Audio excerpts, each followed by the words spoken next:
Hello dear students, welcome to ICT Virtual Classroom Dehradun. My name is समता और class 6 में बच्चों आप सभी का चैप्टर नंबर 4 चल रहा है, that is sorting materials into groups, यानी कि वस्तुओं के समूह बनाने का। तो जिसमें आपको ये सिखाया जा रहा है कि जो वस्तुएं जो हैं वो विभिन्न पदार्थों से मिलकर के बनी हुई होती हैं और पदार्थों के आधार पर, उनके गुणों के आधार पर वस्तुओं को आप किस तरह से पहचान सकते हैं कि कौन से पदार्थ से ये वस्तु बनी हुई है और इसके क्या क्या गुण होते हैं। तो स्मार्ट बोर्ड की तरफ चलेंगे और आगे का हम चैप्टर कंटिन्यू करेंगे। बच्चों, क्लास 6 में हम लोग कल जो चैप्टर पढ़ रहे थे वो चैप्टर क्या था कि वस्तुओं का समूह बनाना। वस्तुओं का समूह हम किस प्रकार से बना सकते हैं। तो कल हम पढ़ रहे थे कि पारदर्शी वस्तुएं, अपारदर्शी वस्तुएं और पारभासी वस्तुएं क्या होती हैं और किस तरह से, किस मटेरियल से मिलकर के वो बनी होती हैं। तो कल हमने बात करी थी कि जो पारदर्शी वस्तुएं होती हैं उनके आर पार, पारदर्शी वस्तुओं का मतलब ट्रांसपेरेंट ऑब्जेक्ट्स होते हैं, जो उनके आर पार हम इजीली, आसानी से आर पार देख पाते हैं। मतलब अगर सामने हमने वो ट्रांसपेरेंट ऑब्जेक्ट रख दिया तो उसके बावजूद भी जो पीछे का दृश्य है वो हमें इजीली दिखाई पड़ता है। जैसे उसका सबसे अच्छा एग्जाम्पल है बच्चों, आंखों पे लगाया जाने वाला चश्मा। आंखों पे जो चश्मा लगाया जाता है वो ग्लास का बना होता है, तो उससे आप उसके आर पार देख सकते हैं। तो वो क्या कहलाएगा? वो आपका ट्रांसपेरेंट ऑब्जेक्ट कहलाता है। तो ट्रांसपेरेंट ऑब्जेक्ट वो होते हैं जिनसे आप आर पार देख सकते हैं और जिस मटेरियल से वो बने होते हैं वो पदार्थ भी ट्रांसपेरेंट होता है, तभी ना आप आर पार देख पाएंगे। तो उसके कुछ एग्जाम्पल्स हैं, जैसे कि आपका ग्लास, जिसको आप कांच कहते हैं, या पानी है, हवा है, इसके आर पार आप इजीली देख सकते हैं।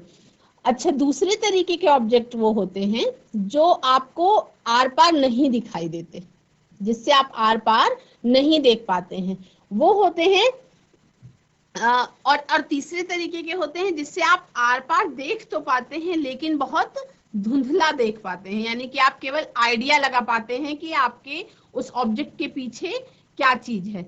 जैसे कि frosted glass Windows. Glass Windows जो होती हैं कुछ इस तरीके की, जैसे उसमें एक तरीके का इंटरनल डिजाइन बना होता है, ऐसे लगता है कि थोड़ा सा बर्फ जमी हुई है, तो उसमें क्या है कि बहुत हल्का दिखाई पड़ता है, या आप कह सकते हैं केवल अंदाजा लगा पाते हैं कि उसके पीछे का क्या चीज है। तो इस तरह से, जैसे बटर पेपर हो गया, जैसे ऑयल्ड पेपर हो गया। कल हमने ऑयल्ड पेपर बनाने सीखा था कि कैसे हम 2-3 बूंद उस पर तेल गिरा करके उसको रब करें तो ऑयल्ड पेपर तैयार कर सकते हैं।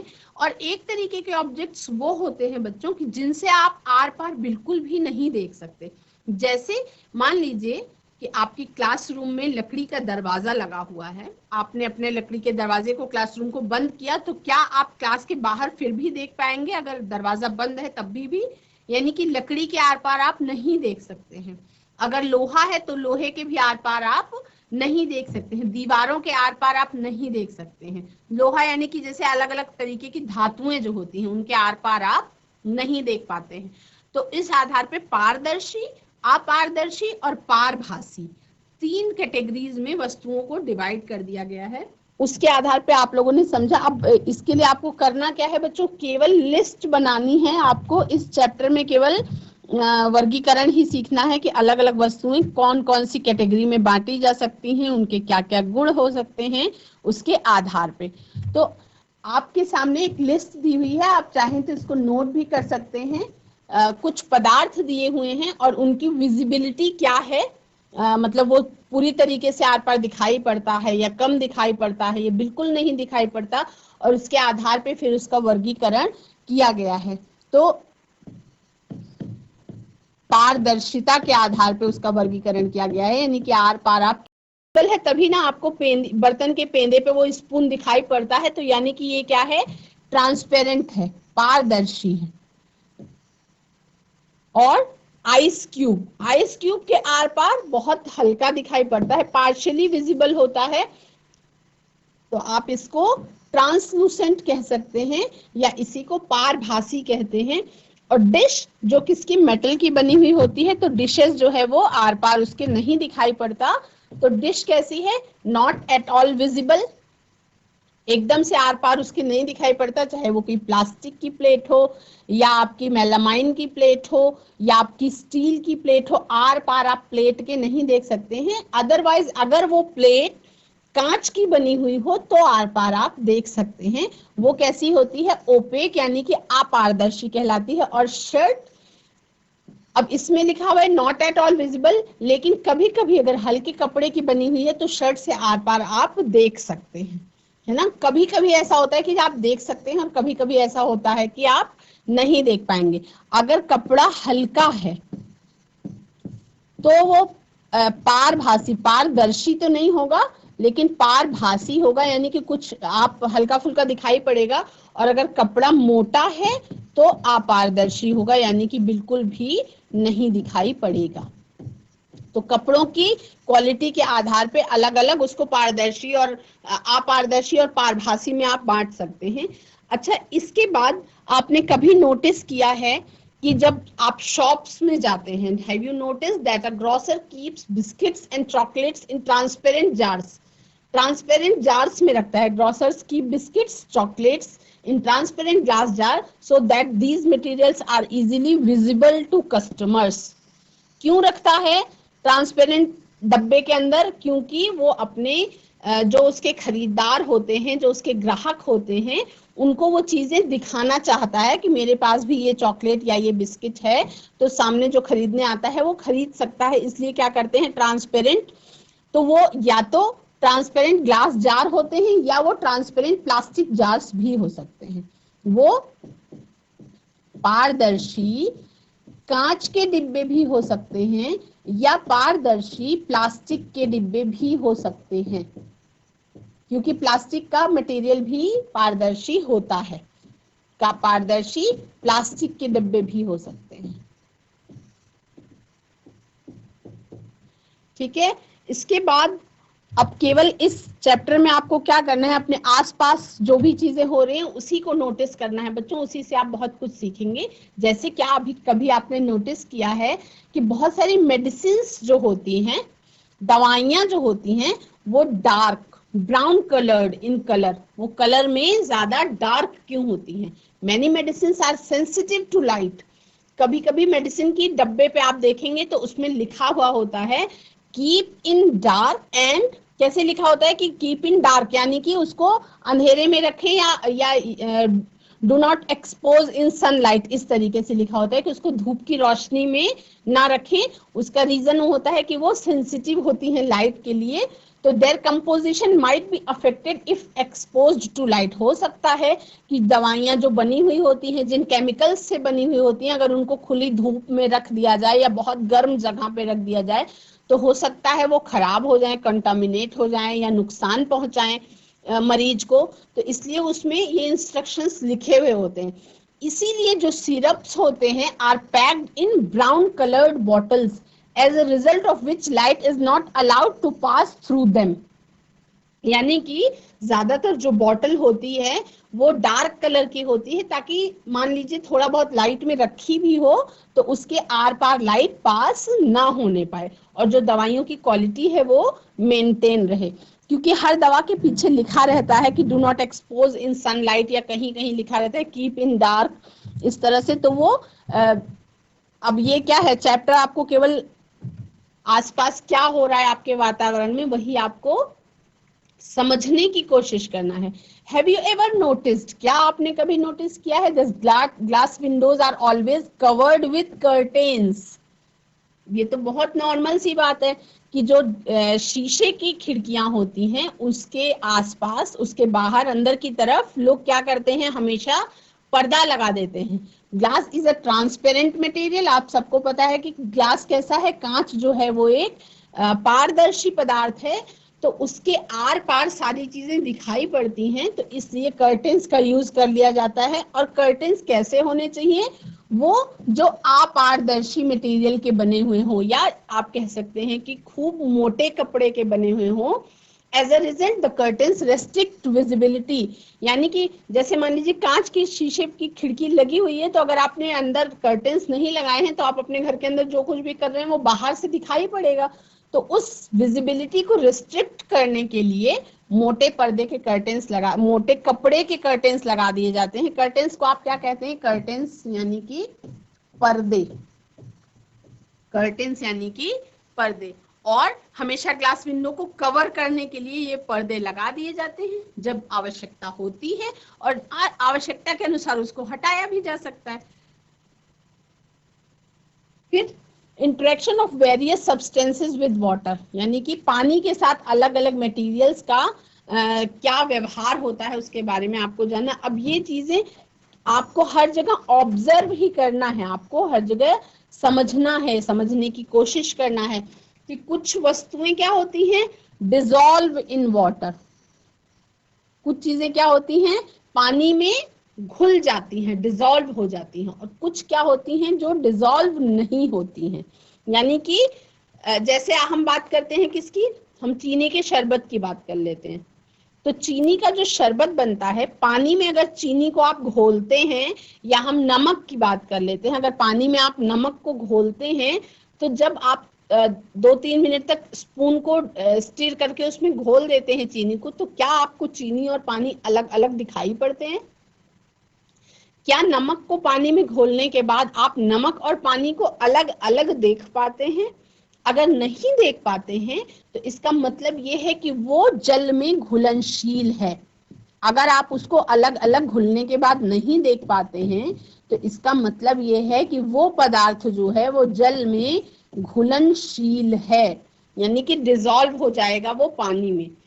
बहुत सारी सब्सटेंसेस हैं जो पानी में डिसॉल्व हो जाते हैं, तो वो आपको पता है क्या कहलाते हैं? वो जल में घुलनशील पदार्थ कहलाते हैं। क्या कहलाते हैं? जल में घुलनशील। Substances that dissolve in water are said to be soluble in water, यानी कि जल में घुलनशील। तो घुलनशील को इंग्लिश में क्या कहते हैं? soluble कहते हैं। घुलनशील को ही इंग्लिश में क्या कहते हैं बच्चों? soluble कहते हैं। While substances that do not dissolve in water are said to be insoluble in water, यानी जल में अघुलनशील। ये क्या होते हैं? जल में अघुलनशील। जैसे ये एक्टिविटी आप घर में भी कर सकते हैं। एक ग्लास में 2 ग्लास लेंगे, दोनों ग्लासेस में आप पानी डालेंगे, एक में आप 1 चम्मच चीनी डाल के घोल सकते हैं और दूसरे में आप 1 चम्मच बालू डाल के घोल सकते हैं। तो आप देखेंगे कि चीनी पानी के साथ घुल जाती है, और घुलने के बाद चम्मच हिलाने के बाद आपको चीनी पानी अलग अलग नहीं दिखाई पड़ेगी। लेकिन अगर आप बालू, जिससे घर बनाते समय जो यूज किया जाता है, वो बालू का अगर आप उसमें घोलने की कोशिश करते हैं तो क्या होता है कि 2-3 मिनट के बाद वो फिर से अलग हो जाएगा, उसी पानी में आपको अलग अलग पेंदी में बैठा हुआ दिखाई पड़ेगा, यानी कि वो घुलनशील नहीं है जल में, और चीनी जो है वो जल में घुलनशील है। तो इस तरह से कुछ वस्तुएं हैं जिनको आप इनसॉल्युबल और सॉल्युबल की कैटेगरी में अलग अलग कर सकते हैं कि कौन सी घुलनशील है और कौन सी अघुलनशील है। Sugar, Does the substance dissolve in water? Yes, घुलनशील है ये कैसी है? घुलनशील है, जिसको आप soluble कहते हैं, जो मैंने आपको चीनी के शरबत का एग्जाम्पल दिया। उसके बाद सॉल्ट, नमक जो है, नमक क्या पानी में घुलनशील है? तो हाँ जी, नमक तो पानी में घुलनशील है। और उसके बाद वुडन ब्लॉक, ये तो अगर आप तुरंत एक्टिविटी करें बिना भी समझ सकते हैं कि जो लकड़ी है बच्चों, अगर लकड़ी के टुकड़ों को आप पानी में डाल दें तो क्या वो घुलनशील होंगे? वो घुलनशील नहीं होंगे, तो उनको अघुलनशील कहेंगे, यानी कि वो आपस में घुलेंगे नहीं, पानी के साथ अपना चेंज नहीं करेंगे अपना कैरेक्टर। सॉडस्ट, सॉडस्ट यानी कि आपका बालू जिसको कहते हैं, ये भी इनसॉल्युबल होती है, घुलनशील नहीं होती है। और चॉक पाउडर जो है वो भी आप घोलें तो हो सकता है 2 सेकंड के लिए वो पानी में लगे कि घुल गया है, लेकिन 2-3 मिनट के बाद वो क्या होता है? नीचे स्टिर हो जाएगा, तो वो भी अघुलनशील की कैटेगरी में आता है। इसी तरह से अलग अलग वस्तुओं को आप चेक कर सकते हैं कि ये पानी में घुलनशील है या पानी में घुलनशील नहीं है। तो ये कौन सा कैरेक्टर है बच्चों? इसको आप विलेय और अविलेय की कैटेगरी में देख सकते हैं। समझ ऐसे सकते हैं कि जो जल में लुप्त हो जाए या जो गायब हो जाए वो घुलनशील है, और जो जल में गायब ना हो, आपको दिखाई पड़ता रहे, वो अविलेय है या अघुलनशील है। अगर अगर जल में कोई पदार्थ लुप्त हो जाए, या जिसको आप कह सकते हैं गायब हो जाए, लुप्त हो जाए, तो वो क्या होगा, वो घुलनशील है। लुप्त हो जाने का मतलब उसमें छिप गया और वो आपको अब दिखाई नहीं पड़ रहा है, तो वो घुलनशील की कैटेगरी में आ गया, वो हो गया आपका सॉल्युबल। और अगर जल में कोई पदार्थ दिखाई पड़ता रहे तो वो आपका अघुलनशील या अविलेय की कैटेगरी में आएगा। इसको विलेय और अविलेय, या घुलनशील और अघुलनशील, या सॉल्युबल और इनसॉल्युबल, तीनों में से किसी भी नामों से आप समझ सकते हैं। Collect the materials that are given in the table below, take 4 glasses and pour some water in each, add a little amount of each substances in the glasses and stir. Observe करके देखिए कि क्या घुलनशील है और क्या नहीं है। कौन कौन सी वस्तुएं हम इकट्ठा करेंगे, इसके लिए हम इकट्ठा करेंगे टर्मरिक पाउडर यानी कि हल्दी। हल्दी आप टेस्ट करके देखेंगे। टेल्कम पाउडर, टेल्कम पाउडर का मतलब जो फेस पे पाउडर लगाया जाता है उसको टेल्कम पाउडर कहते हैं। और ग्लूकोज, कॉफी पाउडर, ये चारों चीजें आपकी इसमें से बच्चों टर्मरिक पाउडर, हल्दी जो है वो आपका घुलनशील, ये विलेय हो जाएगी। हल्दी पानी में घुल जाएगी और दिखेगी भी, लेकिन आप उसको अलग नहीं कर पाएंगे, मतलब कलर को तो वो पीला कर देगी लेकिन आप उसको अलग नहीं कर पाएंगे। ग्लूकोज है वो भी विलेय है और उसको भी आप पानी में घुलने के बाद अलग नहीं कर सकते हैं। उसकी तरह से कॉफी पाउडर है, कॉफी पाउडर भी विलेय है और इसको आप घुलने के बाद अलग नहीं कर पाएंगे। ऐसा नहीं है कि पानी से उसको आप अगर छन्नी लगा के छाने तो हल्दी या कॉफी पाउडर या ग्लूकोज ये पानी से अलग करना संभव नहीं होगा। लेकिन जो टेल्कम पाउडर है ये अविलेय है बच्चों, इसको अगर आप पानी में घोल के फिर अलग करने की कोशिश करें तो ये थोड़ी देर के बाद क्या होगा, अलग अलग हो जाएगा। उसी तरह से liquids and gases can also be soluble और इनसॉल्युबल इन वाटर। अब कौन कौन सी लिक्विड है जो सॉल्युबल है और कौन कौन सी गैसेस हैं जो वाटर में सॉल्युबल है, उसके बारे में हम बात करेंगे। लिक्विड यानी कि द्रव्य पदार्थ, जैसे कि ऑरेंज जूस आप सबको पता है ये डिसॉल्व हो जाता है वाटर में तो क्या कहलाएगा, सॉल्युबल कहलाएगा। मिल्क यानी कि दूध है, दूध में सबको पता है दूध में दूध वाला पानी मिला के बेच देता है, तो क्यों मिला देता है, क्योंकि विलेय है, वो दिखाई नहीं पड़ता हमको कि इसमें कितना पानी है और कितना दूध है, तो वो भी क्या है, घुलनशील कह सकते हैं या उसको विलेय की कैटेगरी में ला सकते हैं। केरोसिन, केरोसिन यानी एक प्रकार का ईंधन होता है बच्चों जो आजकल शायद कम यूज हो रहा है, लेकिन पहले के टाइम में स्टोव में डाल के केरोसिन ऑयल को यूज करते थे। तो ये जो केरोसिन होती है या किसी भी प्रकार का ऑयल है वो वाटर में डिसॉल्व नहीं होता है, तो उसको आप अविलेय की कैटेगरी में रखेंगे या इनसॉल्युबल की कैटेगरी में रखेंगे। और इसके लिए आप किसी भी ऑयल को पानी में डाल के देख सकते हैं, टेस्ट कर सकते हैं कि ये अविलेय है या ये विलेय है। उसके अलावा विनेगर यानी कि सिरका, सिरके को अगर आप पानी में मिक्स करते हैं तो सिरका पानी के साथ घुल जाता है, यानी कि सिरका किस कैटेगरी में आ गया, विलेय की कैटेगरी में आ गया। तो पहले सॉल्युबल इनसॉल्युबल इन दोनों शब्दों का अर्थ समझ लेंगे। सॉल्युबल का अर्थ है विलेय, जो पानी में घुल जाए और आप उसको इजीली अलग अलग देख ना पाए या अलग अलग कर ना पाए। और इनसॉल्युबल वो है जो पानी में इजीली घुले ना, और अगर मान लीजिए घुल आपको दिख भी रहा है कि हाँ घुल गया, तो 2-3 मिनट के बाद वो अलग अलग आपको दिखाई पड़ेगा। केरोसिन ऑयल भी अविलेय है। इसी प्रकार से मैंने और भी बताया कि किसी भी प्रकार का ऑयल है बच्चों तो वो पानी में विलेय नहीं है, यानी कि पानी नीचे रहेगा और ऑयल ड्रॉपलेट्स ऊपर पानी के दिखाई पड़ेंगी, जैसे कि मस्टर्ड ऑयल या सरसों का तेल भी अविलेय है, इनसॉल्युबल है, तो ये पानी में घुलनशील नहीं है। अब हम कुछ गैसेस की बात करते हैं, जैसे ऑक्सीजन। ऑक्सीजन क्या है, पानी में घुलनशील है, क्योंकि अगर ऑक्सीजन पानी में घुलनशील नहीं होती तो जल में रहने वाले जंतु जो हैं वो कैसे जीवित रहते, वो ऑक्सीजन इनटेक कैसे करते। तो ऑक्सीजन क्या है, पानी में घुलनशील है, और कार्बन डाइऑक्साइड जो है वो भी पानी में घुलनशील है। तो गैसेस में ऑक्सीजन ही विलेय है। विलेय और अविलेय ये जो कैरेक्टरिस्टिक फीचर है बच्चों, ये आपको पानी में घोल करके देखना है कि कौन सा सॉल्युबल है और कौन सा नॉन सॉल्युबल है। तो गैसेस को आप तो नहीं चेक कर सकते, तो गैसेस को आप ऐसे समझ सकते हैं कि जैसे मान लीजिए कि एक तालाब है, तालाब में बहुत सारी मछलियां हैं, और मछलियां जीवित कैसे हैं, क्योंकि सांस लेते समय वो भी ऑक्सीजन ही इनटेक करती हैं। तो अगर पानी के अंदर घुली हुई ऑक्सीजन नहीं होगी तो मछलियां जीवित कैसे रहेंगी। कभी कभी जब कार्बन डाइऑक्साइड की मात्रा उसमें बढ़ जाती है तो मछलियां क्या हो जाती हैं, डेड हो जाती हैं, उनकी डेथ हो जाती है। बहुत एक बार बंगाल में भी इस तरीके का हुआ था, जब कार्बन डाइऑक्साइड की मात्रा बहुत बढ़ी थी तो क्या हुआ था, बहुत लंबे पैमाने पे मछलियां मर गई थी।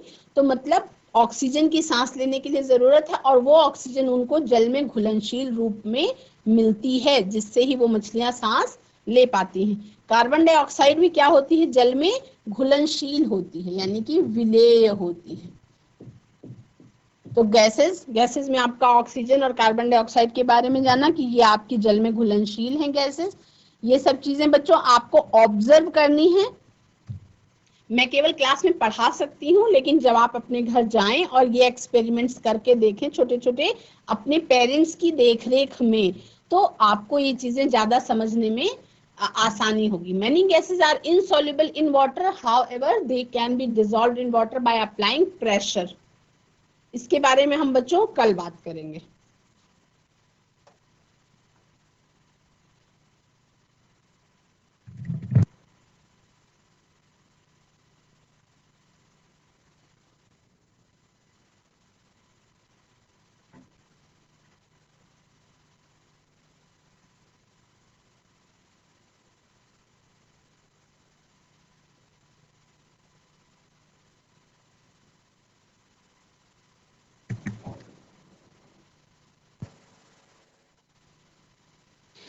बच्चों आज की क्लास में आप सभी ने पदार्थों के घुलनशील और अघुलनशील गुण को पहचाना और समझने की कोशिश की, और घर पे आप शरबत बनाने की कोशिश करिएगा और बालू को भी पानी में घोलने की कोशिश करिएगा, तो आपको सॉल्युबल और इनसॉल्युबल का कॉन्सेप्ट अच्छी तरह से समझ में आएगा। अगले कुछ सेशंस में हम और कुछ गुणों के बारे में पदार्थों की चर्चा करेंगे। तब तक के लिए आप सभी मन लगा करके पढ़ते रहिए। That's all for today. Have a nice day. Take care. Bye bye.